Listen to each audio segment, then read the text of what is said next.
What a great chairman of the Republican Party you had when Al Ernest was chairman. I appreciate his help with me now, and I also want to thank our current chairman, Governor Chris, for being here, and also Chairman Murphy and Chairman Ambrose for their leadership.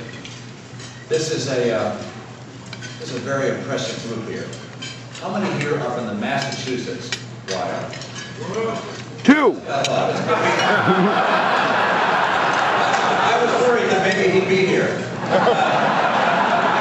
And if he was, there'd be no Republicans in the state right now, so that'd be a problem. So I just want to check on that.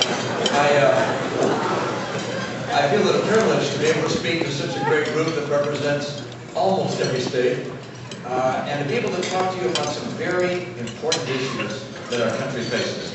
And you can imagine that during your campaign you get used to, well, some sort of turns of phrase. You give a speech a few hundred times and begin to become familiar with it. And before this particular address, I sat down at the computer over the last couple of days and said I'd like to actually write down some things that I think are kind of important, and see if I can't impress these ideas upon your mind, so that as we go out and we prepare for OE, we have in the back of our mind, in the front of our words, the principles that will make sure that the people choose one more time, the principles of conservatism. Now, I just came from celebrating the 4th of July. And for me, it was parades in Iowa and fireworks in Idaho. You know, kind of celebrating the Democrats usually reserved for April 15th.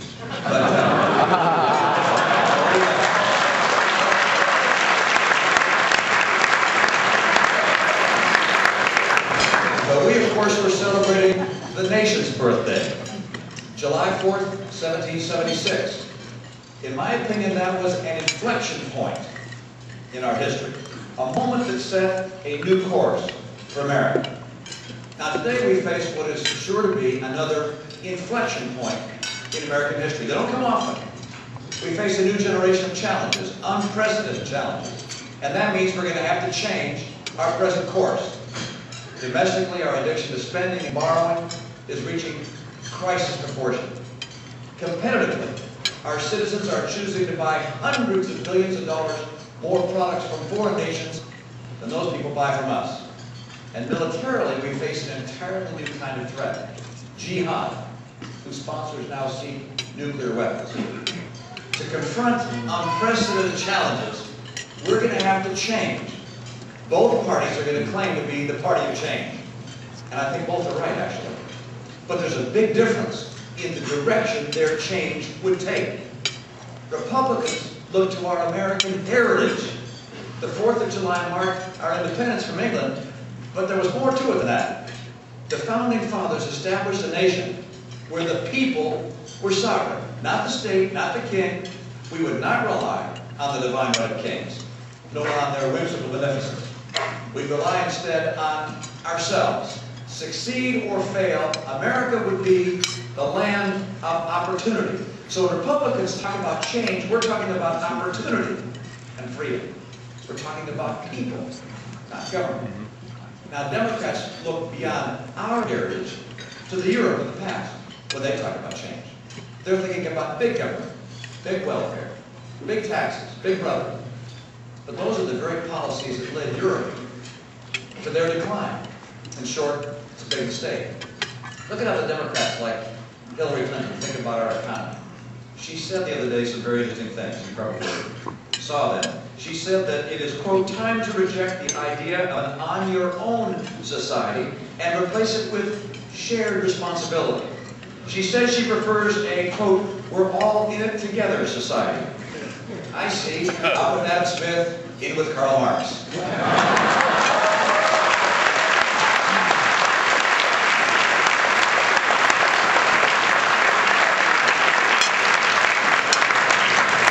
Democrats see that individual initiative is at the heart of America's unprecedented march to world economic leadership. Adam Smith wasn't heartless. Adam Smith saw that individual initiative would produce the greatest wealth for the entire society.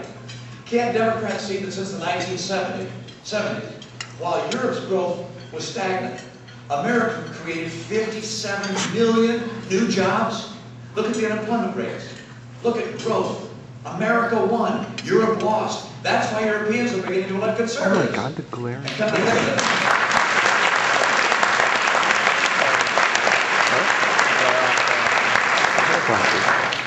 as you look at Hillary Clinton's new platform, she couldn't be elected president of France today.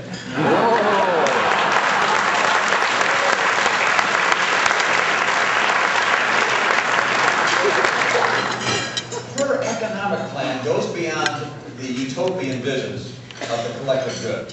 She also has a special program for corporate taxes. She wants to raise them.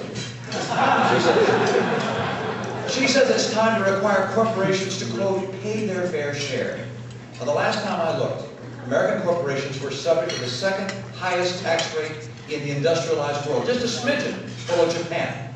And in our new flat world economy, many corporations can just up and move their headquarters and their operations almost at will.